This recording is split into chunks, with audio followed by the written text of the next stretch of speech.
गाड्या सुटल्या. गाडी क्रमांक 9 सुटला आणि 9 मध्ये एकूण 5 गाड्या पळतात. एक सुपर डुपर फास्ट बाहेर गेली. इकडे आड्याल चौघा त्यातला तोही बाद झाला आणि इकडे आड्याला दोघात लढत चालू आहे.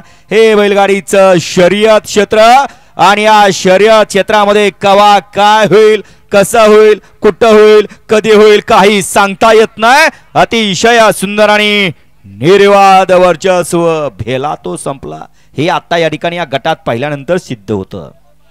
गाडी क्रमांक 9चा निकाल. 9चा निकाल आहे. आज क्रमांक किती आहे हो 3 वर धावलेली गाडी मोती माता प्रसन्न यस राजेश्वर राठोड 35-35 सिल्लोड या गाडीचा 1 नंबरला विजेता बैलगाडी मालकाचं त्यावरती बसलेल्या चालकाचं हार्दिक अभिनंदन. नाहीतर बरेच 8 मध्ये सुंदर गाडी पळाली राजा आणि बुलेटची त्याबद्दल नवीन खरेदी बुलेट पळाली सुंदर गाडी सेमीला पाहिली डीजे वालून त्याबद्दल आशिष पाटील सचिन शेठ गारडे यांच्याकडून डीजे बालूला 500 रुपये बक्षीस आले.